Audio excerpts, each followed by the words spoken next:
อยู่สิไปน้ำ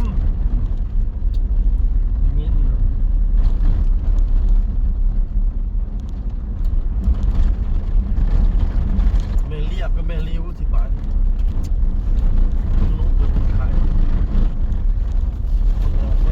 มาเฮือนแม่ย่าลูกเพิ่นไข่พี่น้องบ่ได้ไปน้ำเด้อเพิ่นซอยลูกชายมีมอนแล้วก็เอาเงินเด้อเพิ่นซอยล้าน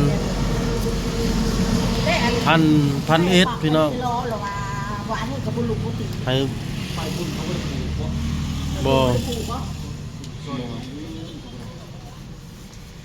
ผูกแขนล้านเนาะอันนี้ของอ่าวน้องชายไปซูรูไปสร้างไปเผื่อเมื่อปีที่13คือกว้างโคเดียวมีดีเลยถ้าจับเอาในร้อยแต่ว่าหวานอยากไปน้ำอะไรที่กี้พอมาไข่ปั๊บร้านเช้าไข่ลูกของน้องกับลูกก็ตีมากินข้าวมืดมีตั้งแต่หาคือจะดูเลี้ยงมันเงินโคเดียวมีดีโดยนี่เฮาบ่ได้ไปเขาถามมาฮอดระบาดนี่พี่น้องเอ้ยยังรถหุ่นใดยายเขียวป้าบุ้มเนาะบ่ทันได้มาฮอด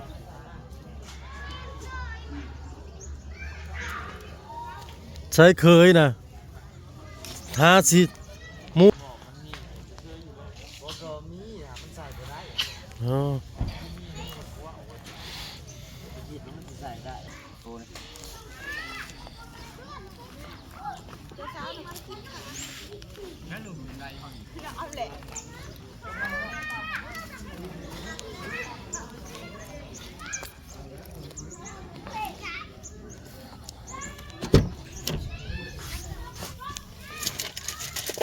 ว่าเขามาหอดก่อนเนาะว่าเขาสิมาหอดก่อน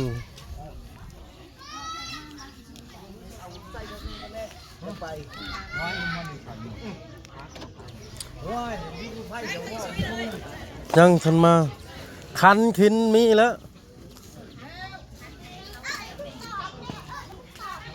ข่าวบ่ทันมาจะคนนึงว่ายังรถคันน่ะ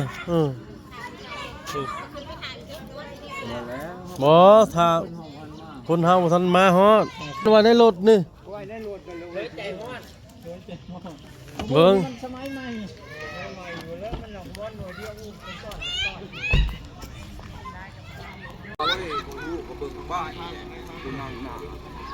โอ้มาผัดเลยหดซอกว่าอันจะโคตรเลยพวกมาก็บ่จอดเน่ารถโอ้ยคิดว่าฮอดเบิดเลยโทรน้ำ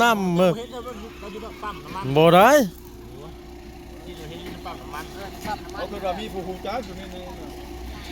มาฮอดมาถึงเลยพี่น้องมาเนี่ยทีมงานเจ้าบ่าวมาจะคนนี่2 4 6 8ป้าด2 4 6 8 10 12 14 16 18 20 22 24 26 27 50 คนเข่งๆมาทั้งเจ้าบ่าวนี่ฮะเฮาหนึ่งข่าวมาหลายเยอะนั่นแล้วกินซ้ำนั่นแล้วกินซ้ำนั่นแล้วลงทางเลยเราเล่ก็มาไปวางเขาคือไกลแหละไปอ่ะเขาบอกสอบวางไปจะหอดใช้ไปหลบช่วยสอบวางเด้พอมินี่ถามแล้วนี่ลุงแบ่พี่คนยังเนื้อใดพูดสิครบว่าเนื้อใด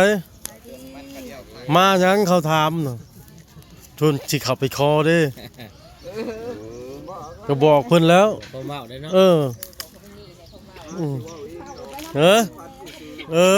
นั่นบ่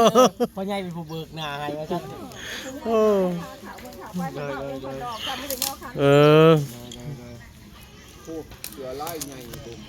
ไปมาแล้วมาจะเห็นมาหมดแล้วเนาะขึ้นไปแล้วสอยังบุก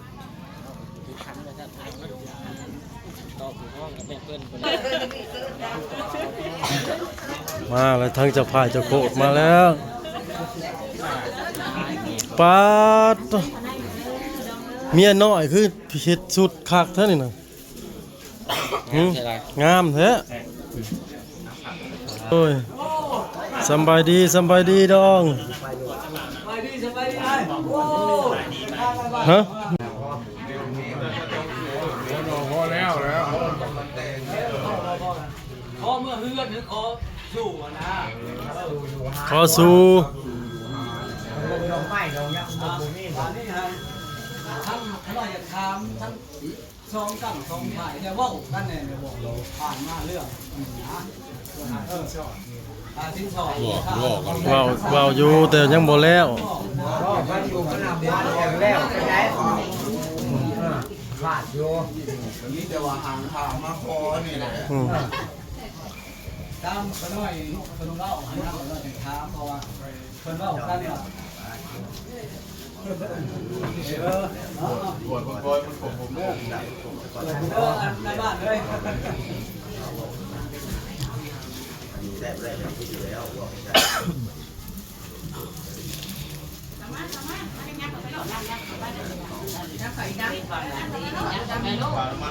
กินเมียนไปทอดมือแตงกับเห็ดแบนต้านออกให้เขา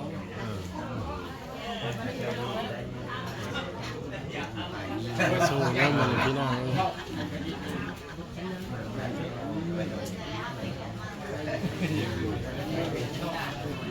มาขอเรียบร้อยพี่น้อง50ทอด25คำบาท1มือแต่งมื้อนี้ขึ้นพร้อม11ล้านตาบเท้าตาบหายตามห้างต่างไม้ 3,000 บ้านน้องจักรวาลเพื่อนชื่อพุ่มเนี่ย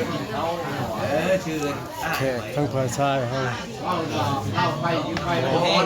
โอ้ใหญ่ภาพโคตรใหญ่บ่พี่ผูกโคตรใหญ่2คนอยู่ใกล้ ใหญ่ได้หมดจะเลือกไปก่อนไปทักไปห้องจะดองเลยเดี๋ยวถ้าคุณจักเลยเพื่อนทักเบรกกันคุณจักอยู่เห็นบอกคอยถามกับพุ่มนะบอกมันได้ชื่อน้องเราชื่อนี้มือเธอทุ่มนี่ไม่ใช่ร้อนสำคัญเถ่าข้างแกนี่ได้ชิ้นข้างแกมอบให้ทางเถ่าข้างแกแล้วพอตั้งแม่ว้าว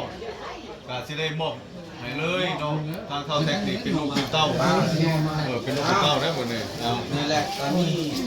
คันเราไม่คูหนึ่งเงิน200,000ว่าหม้อเกี่ยวหม้อเคยหม้อหัวเขาย่างหม้อหางเขาลูกมาชับสู่อยู่สางนี่ให้เพื่อนนี่ โอ้ยแม่ทับเอาเป็นลูกเป็นเต้าเลยนับแต่เวลานี่เป็นต้นไก่เลยเป็นลูก ช้อนอะไรเนาะ แล้วเจอพวกเขาแรงช้อนน้องเลย ทางนายจำเจ้าพ่อเจ้าแม่แม่นะมือนี่แต่อย่างนี้สิพอข้าวเศร้าหัวงอกเนาะบ้านนางนาป่าป้างอย่างนี้อำนาจการปกครองทั้งสองข้างแล้วเจ้าพ่อเจ้าแม่พูดตามกับทั้งสองข้างมาหลับลูกมือนี้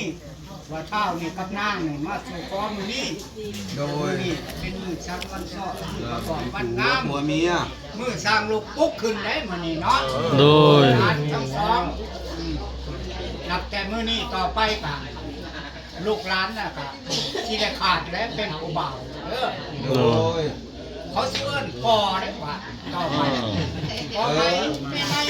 แม่แล้วเนาะไปนะครับไปลินกับไปลินน้ำปูพอลูกพอเมียคือกันน่ะแล้วเอาเมียเป็นหมู่โลดมันจะสะดวก เฮาน่ะเป็นพ่อเนาะผัวเป็นพ่อผู้เมียน่ะเป็นแม่มันเราแหละพ่อนี่ก็เป็นหัวหน้าครอบครัวโดยครอบครัวเดี๋ยวได้ซอกหาเลยคันบอกหัวเนาะหัวซอกหัวหาหัวเห็ดหัวทำหัวพาหำพระโกมาก็ซอกนับแต่มื้อนี้ต่อไปมันยาวเดียวก็ได้จากนี้อยากเห็ดจากสร้างอยู่ในบ้านนี้เป็นลูกแพงรถตอนนี้เป็นแต่แพง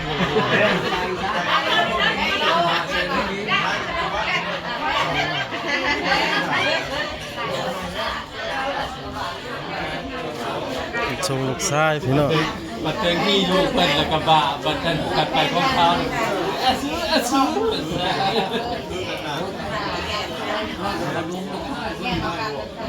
ดูกันอาจารย์เอาป่วยเอาคนนี้เอาไม่ต้องออกเล่นมาโรงเรียนด้วยมาใส่หลังยาวๆมาไปดีกว่า มาใส่มะขามเส้นเข้าใจ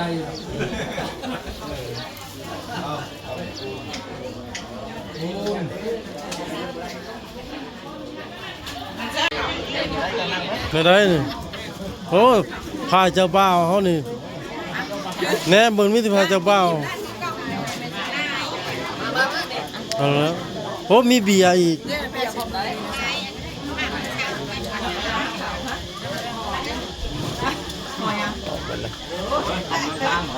เขาแล้วนะ แล้ว ไปนั่งกินเคยกิน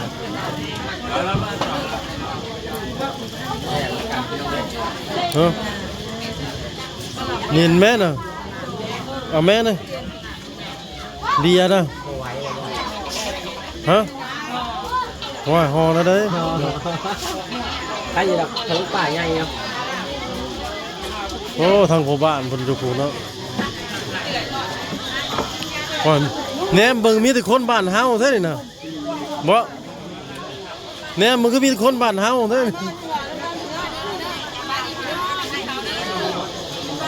เออ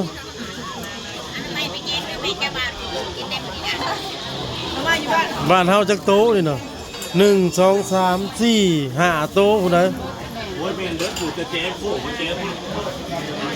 กว่าคนบ้านเฮาอ่ะ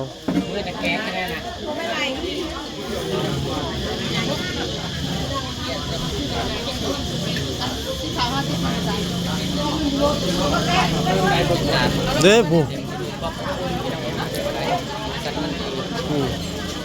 สันมันดีแล้วมื้อนี้มาส่งเคยล่ะ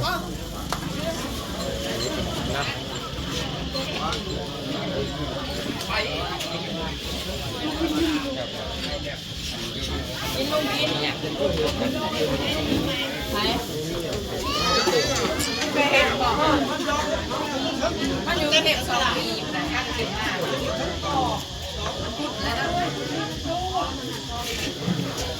ดอกนั่นชักจะเทิงต่อได้ดอกเลย เนาะ เทิงมุ้งก็นั่งแล้ว เด้น